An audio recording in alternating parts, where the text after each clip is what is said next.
Hello everybody, welcome back to Expansion Pass here as part of Nintendo Powerblock's extended content. I'm one of your hosts, Corey Dirrig, and I'm the only one here today. It's just trying to get this content out and trying to, fill those schedule slots. We're a little bit short-handed recently, so I thought I would come in here and just kind of talk about a couple games that I have really enjoyed recently. The one I'm going to talk about today, is something that everybody's been talking about. Not necessarily a Nintendo Switch game, although it might come to Switch 2 at some point. Is Clair Obscur Expedition 33. It's JRPG style game from Sandfall Interactive and Kepler. It's a studio made up of ex-Ubisoft employees who wanted to make something unique and different, and I think a lot of people who have played this game absolutely agree that that's exactly what they made here with this game. So before I dive into this game specifically, I want to remind everybody that if you're listening to this on May the 20th, thank you for your patronage. If you're listening to this, what would that be? That's the first week of June, right before the Switch 2 comes out. You can get this episode and all episodes of Expansion Pass 2 weeks early by heading to our Patreon, patreon.com/BossRushNetwork. You get early access to Expansion Pass. You get exclusive content like the Nintendo 1-Up episode and the Boss Rush podcast pre-show episodes. And we're trying to keep holding the fort down. It's just the four of us now. So trying to really figure out what to do with Patreon moving forward. We're trying to take care of everybody and make sure everybody is not working too hard, I guess would be the phrase I would use. So yeah, it's yeah. Well, anyways, if you want to, if you can't support us financially, just give us a subscribe on the old YouTube channel, youtube.com/BossRushNetwork, or leave us a 5-star rating and a nice review on iTunes or Spotify or wherever you listen to podcasts. It really helps out. We'd really appreciate it. And you can find all of our content on bossrush.net. You can find this. You can find Expansion Pass on any old podcast service, along with Nintendo Powerblock and Boss Rush family of podcasts. So yeah, I just I wanted to talk about Clair Obscur for a little bit. I don't know how long I'm going to talk about it, honestly. It's one of the most amazing games I've played in recent memory. The things that come to mind of within the last decade that have really made me feel this way. There's only 2 other games I think that really made me feel this way. One, obviously, Breath of the Wild is a incredible video game, and that was a moment, right, for everyone, I think. And the other one for me was Death's Door, the Acid Nerve developed, Devolver Digital published, kind of isometric, Zelda-esque, Souls-esque game. A very, very, very great game as well. And then this,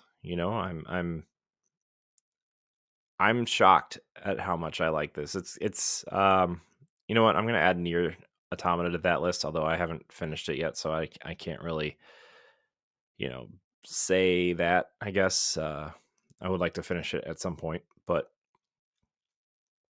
so this is giving me those vibes. You kind of go into these games and you're thinking, well, everybody's obsessed with this game, but how many times have you heard Um, how many times have you heard somebody say this is the best game ever? But how, and then they say it like 6 more times that year, and then the clock resets the next year, and then every game is the best game ever until you get to your next game, right?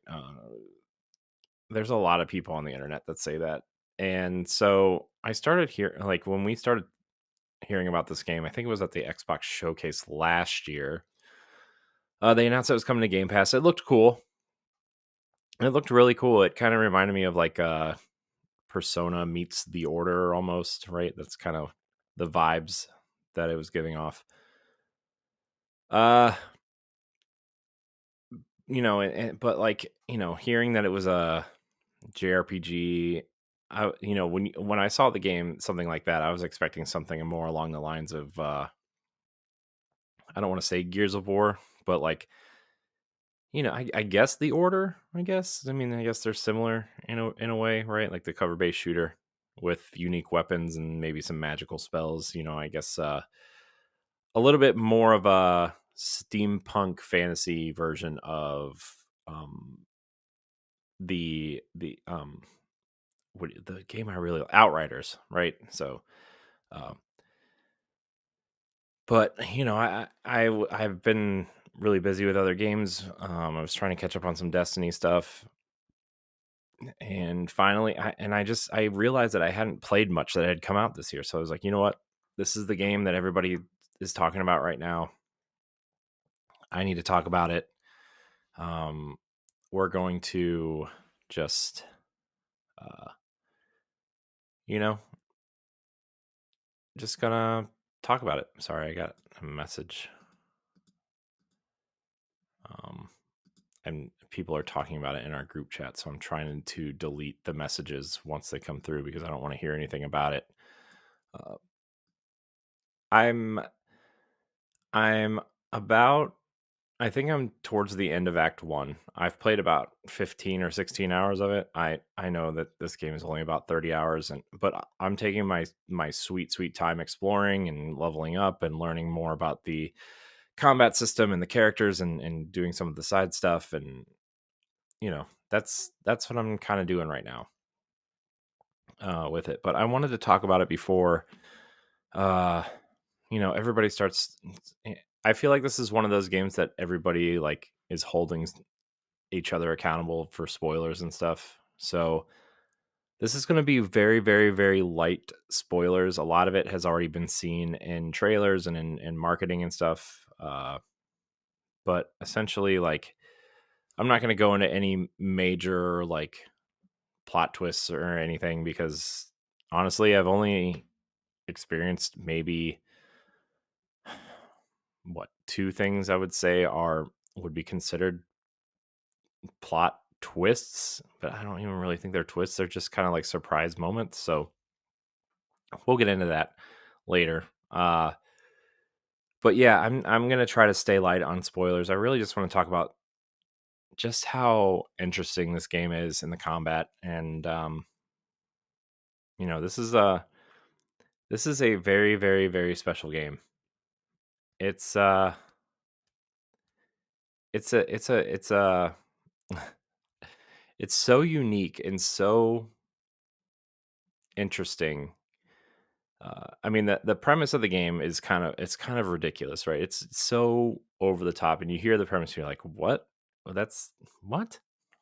So like the premise of the game, right, is like uh, the world has kind of gone through some sort of, I don't want to say apocalyptic event, but some sort of weird, strange event where uh, they are forming these smallish kind of communities, right? And there's this continent in the middle of this world that we're in, right? And the there's a character called the Paintress, and once a year the Paintress paints a giant number counting down from 100, and what the number that she paints, everybody at that age dies, right? um and it's called the Gomage in this game, and they kind of view it as like a celebration and kind of like a, you know, they try to celebrate the people whose turn it is to go through this process, and it's an interesting premise, but the opening of the game kind of goes through these quote unquote celebration at the harbor, right, where they're kind of starting to say goodbye to those who are about to go through this terrible thing, right? And it's really like the premise just sounds really crazy, but like you start watching it and you start trying to understand the characters and the story and the plot points and kind of like the visual language and the visual style, and it's super cool. It's super unique and really, you know, I really think that this game deserves a lot of credit for being unique in a world of games that are very similar, especially a team coming from Ubisoft, right? Where, no offense, I like Ubisoft games quite a bit, right? But they have a formula, right? And they have a formula that they've been following for quite a while. And, you know, you got to give it to a team that's willing to branch out and try something new. Sandfall Interactive is a team of about 30 people, right? The writer um, and the composer are first time game involved in the game, right? Like there's very little. I don't. Let me back up a little bit. It's just the way this game kind of came together and how it came together and the people involved. The composer had never composed for a video game in their life, right? The studio, or I guess the director of the game, or the one of the producers of the game, found this person through Reddit and listened to their music on SoundCloud, and that person has made one of the. This is the first time I can remember a soundtrack since, I mean, there's certain songs that I remember from games like Deep Stone Lullaby from Destiny, or the Assassin's Creed theme song is pretty iconic, or Uncharted, but like this has multiple tracks that are not only great but memorable and distinct, and you know even going so far as like there's different songs or different versions of songs when you're battling different enemy types or when you're in different areas of the world, which sure makes sense, but like when you're in the same kind of environment, but then you go somewhere within that environment and the soundtrack changes, right? But it still has that same feel. It's so refreshing that I needed to express how I feel. And of course we're going to talk about it on Boss Rush podcast a little bit, but we don't spend a lot of time talking about the games we've been playing anymore, right? And it's more topic driven. So I wanted to take, a little bit of time here. Uh, and the writer, right? Some crazy, just some crazy ideas, right? But like, again, somehow this art team and the actors who are like very believable as these characters, and uh just the direction that the art and the environments and the design go, melded with this story, melded with some of the wild characters you meet throughout this game, at least in the first act. uh, I don't really know. I know I sound like I'm kind of rambling, but my thoughts are kind of everywhere about this game, and sure, I probably should have made some notes to kind of guide this conversation. But uh, speaking of characters, let's talk about the characters I've met so far. Um, so the main protagonist of the story is a character named Gustav. He's kind of the leader of Expedition 33. At least it kind of feels that way. Everybody knows him. Everybody seems to have a good rapport with him at the celebration of the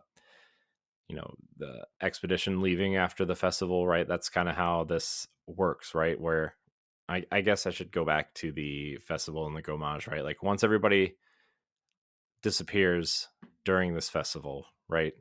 Uh, Everybody that's left still kind of is supposed to celebrate, but there's less and less people every year because you know, uh, counting down here. Uh, but what happens is after everybody disappears, the day after, or even the night of the celebration, once it's ending, they the expedition. So this is Expedition 33 because of the painters painted the 33 on the what do you call it, the I want to say monument, but that's not right. So but anyways, regardless, Gustav is the leader of Expedition 33. So he's kind of like he's he's kind of like this very I want to say stoic, but he's not afraid to crack one-liners to his friends, right?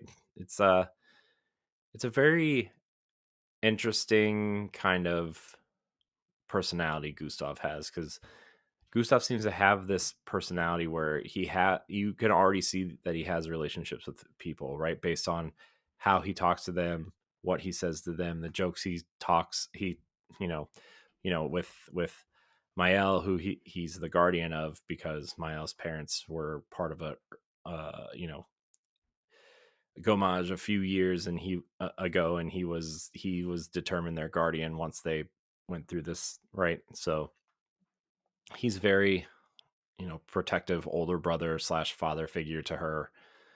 But then you get to someone like Sael, who he's very flirtatious with, or Lune, who he kind of, it feels like a best friend style relationship. They're it's very clear that he has relationships with a lot of these people.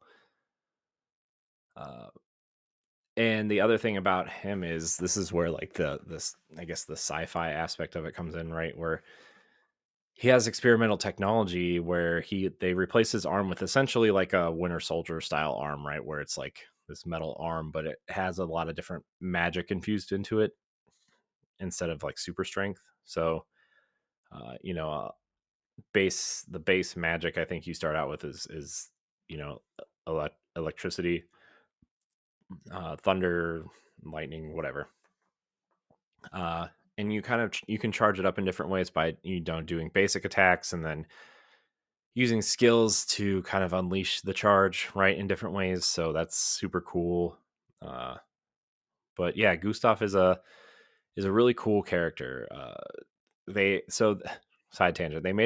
They already announced they're going to make a movie out of this, which is interesting. I would have preferred to see a TV show out of it, but what, like a limited series style thing of like 10 episodes maybe, but because I don't know how you're going to fit this into one movie. Maybe they're hoping that the first movie will be successful enough to where they can make it like a trilogy or whatever. Anyways, besides the point, he kind of looks like Robert Pattinson a little bit, and I think that is the.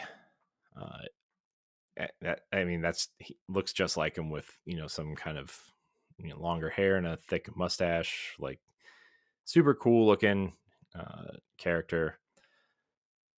Let's see. So I'm just gonna go through the party members that I've unlocked so far.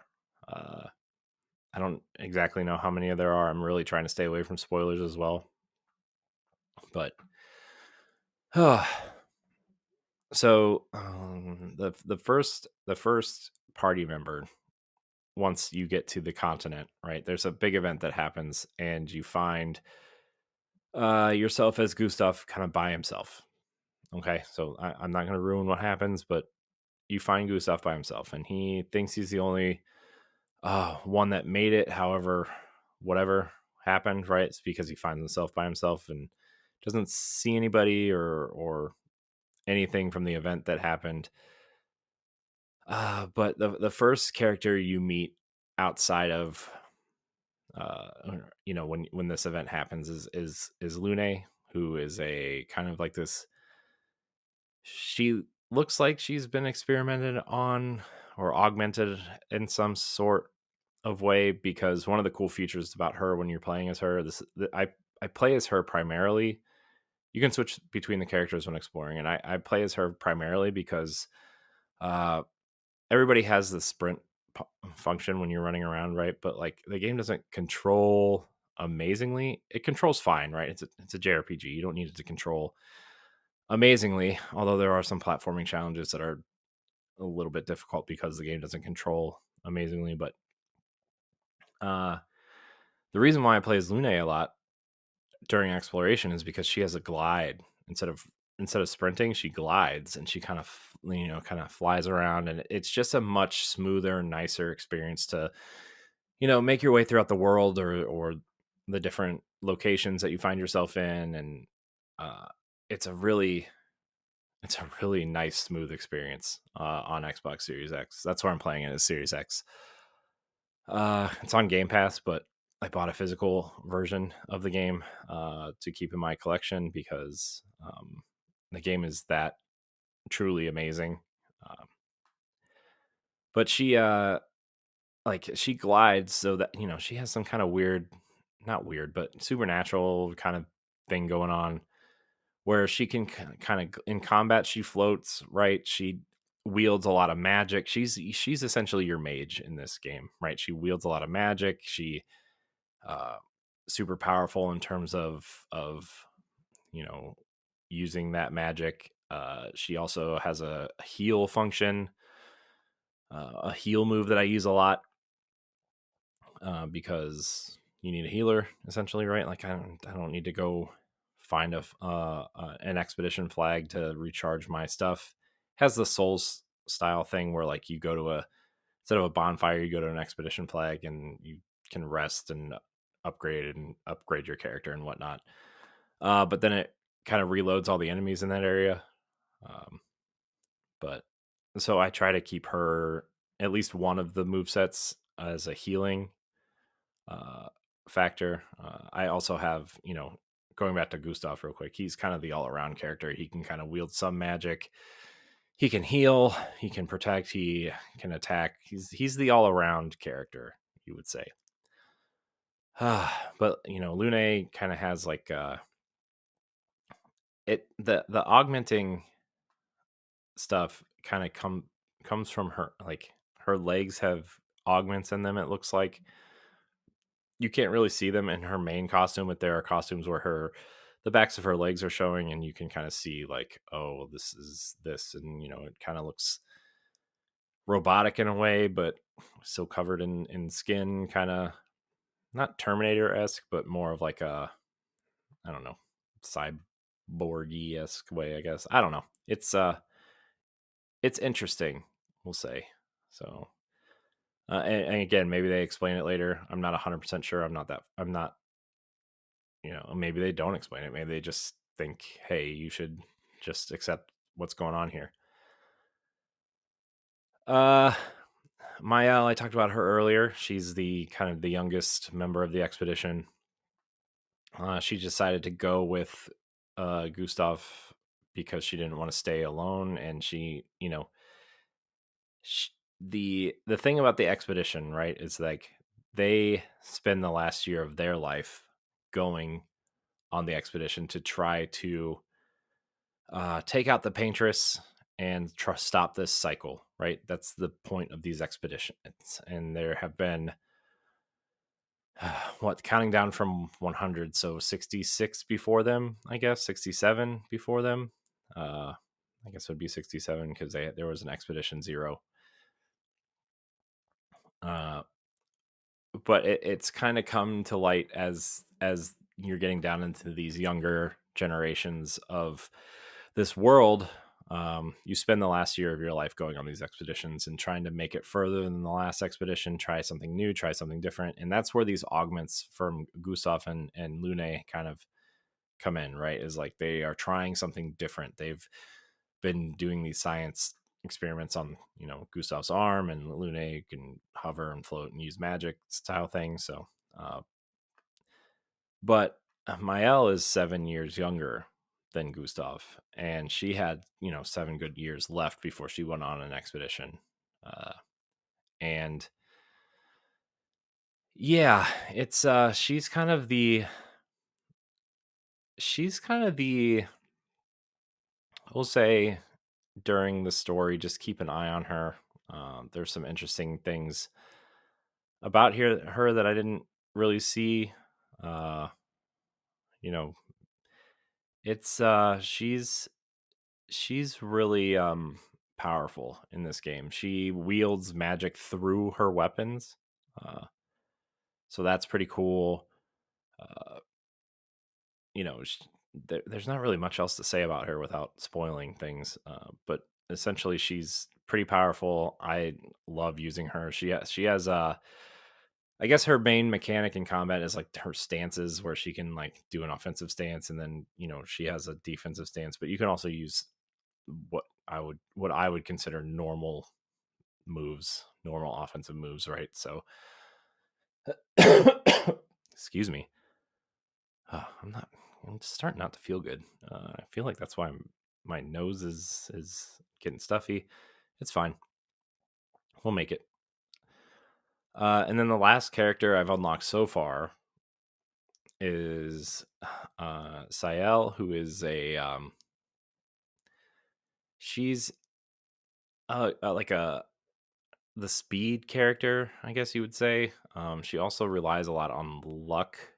Uh, she uses like these fortune cards to kind of apply to enemies that can debuff them, or uh, kind of attack them maybe. And she uses like this double-sided scythe style weapon to do her main attacks. But I just unlocked her a little bit ago, so I don't really understand how to use her yet. I'm still kind of learning how, but she's she clearly has a thing for Gustav, and I think they've had maybe some sort of relationship in the past. But uh, they both have also lost people in the Gomage, so maybe that's they have that connection as well. But they are very flirtatious with each other, and the camp cutscenes and stuff. So it's very, you know, you gotta have that. Very French. I don't know. Maybe that's not French. I don't know. But those are the kind of the main characters that I've unlocked so far. Uh yeah, it's these characters are great. I love them, especially like trying to mix and match them in combat, which is kind of the next part I want to talk about is the combat, how interesting the combat is. It's very so it's a excuse me. It's very so it's turn based, right? It's very turn based, but also it has this kind of real time, quick time event reaction style uh, participation in it. I guess you would call it, uh, where like okay, if an enemy's attacking, you can dodge or parry or jump. So that there's that.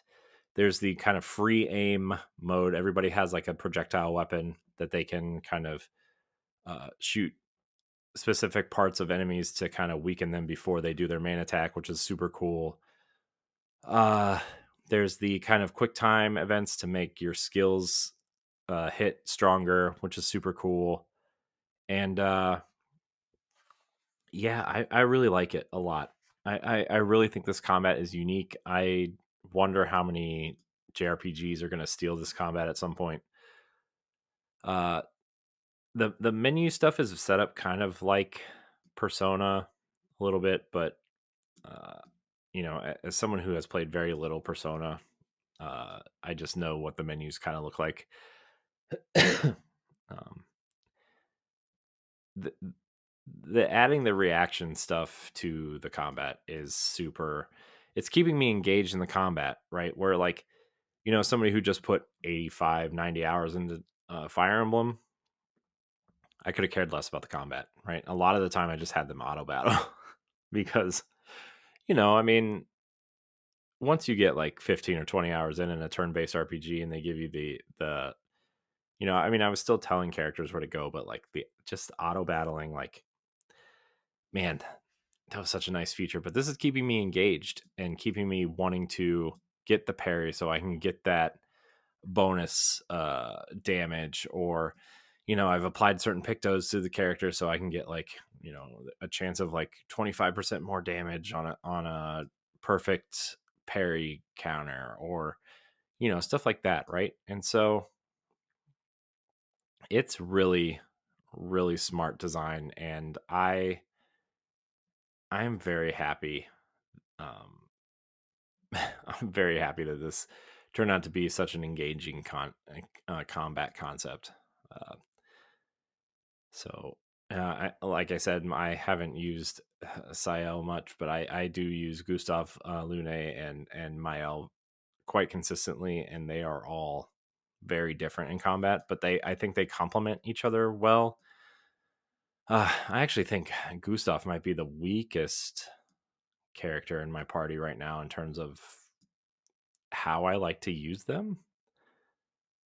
Uh, but he's good with just like a basic attack, or like being the character that kind of shoots the areas that may kind of break one of the opponents, or stagger them, or kind of add elemental damage to them before we do our main attack. So he's got a use, I guess.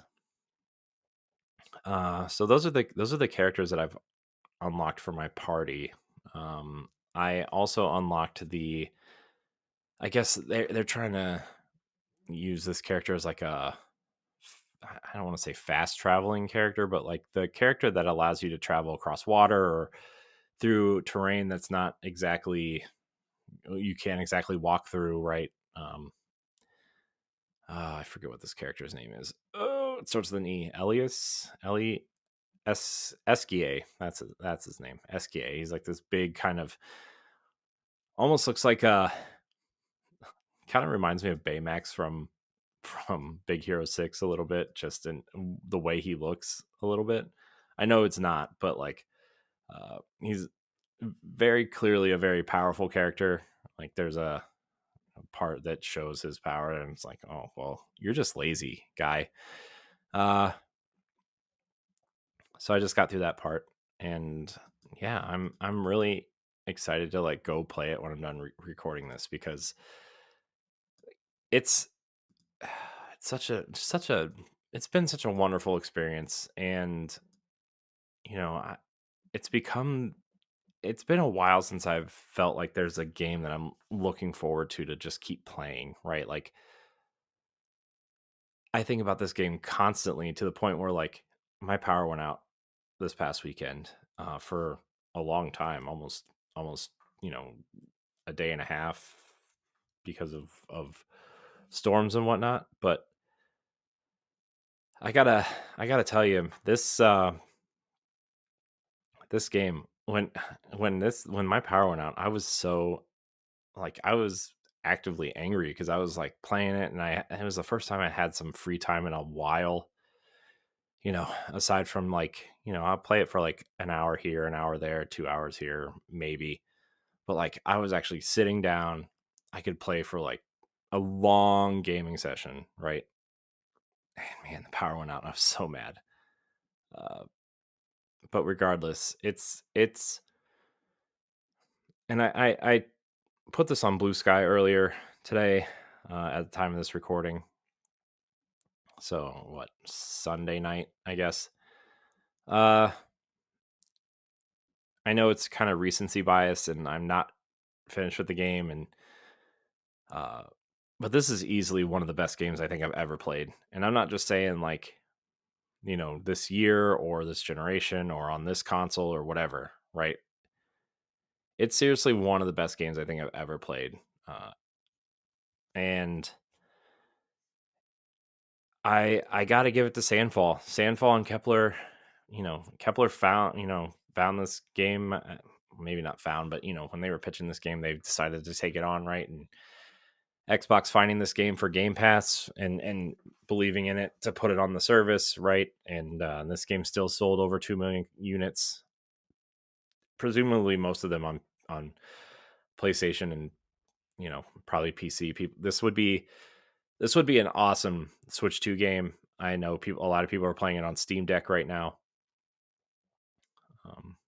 It's one of the most unique games, and that's something else I didn't talk about either, was like the art styles of the different locales that you're exploring, right? It's not this massive open world, right? It kind of reminds me of old school Final Fantasy games where like you zoom out into this world map, right? And you kind of walk around the world map as like, these larger versions of the characters just to get to where you're going faster. But like, and then you go into these little, you know, kind of load into these locations, right? And the locations are kind of linear with some light exploration, but like they don't feel linear, but like you always kind of know where you're going, if that makes sense. Like it's always kind of easy to see the path that you're going on.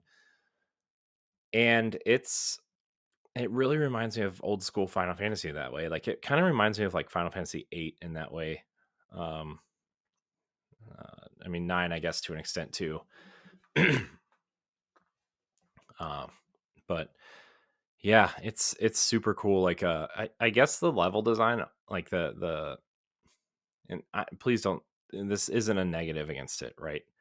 It's actually quite a positive for me, at least. The level design kind of reminds me a little bit of Final Fantasy 13, where like a lot of the levels are kind of designed as wide corridors, and you're kind of walking through it. And uh, I think it just keeps you on the mission, right? And kind of exploring to try to find, there's different collectibles in the game, like different, there's the journals from previous expeditions. There's the different outfits you can collect, the different hairstyles you can collect. There's quite a few collectibles that are fun, right? And it's really fun because the journals are all voiced, right? You can play them like an audio log, and some of them are funny, some of them are very sad, some of them are just dumb, somewhere in between, right? It's very, man. I just really think that this game deserves so much praise. And I mean, it's, again, it's not perfect by any stretch of the imagination, right? Like the hair clips through the characters, characters with longer hair, right? Kind of clips through, and it's kind of annoying. Or uh it's got the invisible wall thing where like you can clearly jump over this rock, but it won't let you because you can't go that way. Or it's like I said earlier, the platforming's not very good. Uh but at the end of the day, it's one of the most unique games I've ever played.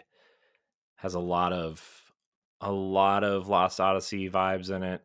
Uh, in terms of like, it kind of feels like there's no winning in a sense. Although, Lost Odyssey was kind of set up for a sequel that never came out, um, which is ultimately very sad. I hope that game gets remastered at some point. Also, come on, Xbox, you're putting things on it.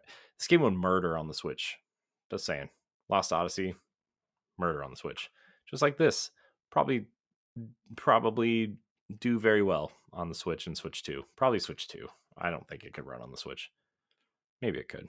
I don't I don't know. They got The Witcher to run on the Switch, so who am I to say? Uh let's see. Is there anything else I really want to say about this game? This, if you have, I know a lot of people may want to wait for a Switch 2 version at this point, but if you have a chance to play this on anything else, it's on Xbox Game Pass, on PC Game Pass, it's on Steam, PlayStation 5. You play it on your Steam Deck. Play it. Even if you're not a fan of JRPGs, I encourage you to at least try it out. At least, give it a shot. Get through the prologue. Um, get through the prologue and get into like the meat of the game. I've heard a lot of people who don't care about RPGs really love this game. I hear a lot of people who really love JRPGs love this game. I haven't heard very much negative about this game at all. Yeah, like I said, the hype on the internet is real for this one, in my opinion. I don't like to believe that every game is the best game ever. And like I said, this by no stretch is a perfect game, but it is quite the initial the rookie game from the studio is incredible. And I haven't got to the end yet, right? I don't know what happens. I haven't been spoiled. I don't want to be spoiled, but I kind of hope this is a one-off. I hope there isn't they weren't planning for like a sequel or anything. I hope they just, this is the game. This is what we set out to make. And whatever's next is something new and unique. Although I really love this world, and I don't know, I guess you could do like prequels to it, right? Go through the earlier expeditions and kind of see where they failed, but also like there's a lot of early, I've already seen a lot of early expeditions kind of fall where I'm at. So like, I don't know if there's one that got to the Patronus and died or whatever yet, right? But it's yeah. But I honestly, as long as this game keeps doing what it's doing, and by every stretch it does what it's doing and more, and we're going to talk about this on our Boss Rush podcast pre-show, which you will hear probably next week if you're on Patreon. If you're not a patron, you're not going to hear it, but we're going to talk about top 10 lists and how we decide we make them, and if it's how we decide to make them, if that's the right way, and if we're just all those sorts of things. So I'm going to bring this game up during that conversation because like I said, this generation, there have been 3 games that have been really knocking on that door. Maybe even 4, I guess you could count near at some point if I ever finish it. But Breath of the Wild, obviously, Death's Door, and this are games that I just constantly think about. I cannot stop thinking about these games ever. Like they are such amazing games, and I hope everybody gives this a shot, because it's worth it. It's well worth it. Also, if you just want to purchase it, it's $50, $49.99, or your local equivalent. I'm based in the US, so whatever that is to your local equivalent. Check it out. You can follow them at Expedition 33 on Twitter and Blue Sky, and I just shout out just to Sandfall, because they have a real gem here, and I'm glad it's getting the love that it deserves. So, but that's going to do it for me here on this edition of Expansion Pass. I didn't even really get into the the Pictos and the but I'll let everybody figure that out on their own by playing this. I just wanted to give my kind of initial top-down thoughts on this, and I just felt like I needed to tell people to go play this, so go play it. Thank you for watching or listening to this episode of Expansion Pass. If you're listening to this on May 20th, thanks for your patronage. Appreciate it. If you're not, if you're hearing this in June or after, you can get Expansion Pass 2 weeks early and other perks over on Patreon, patreon.com/BossRushNetwork.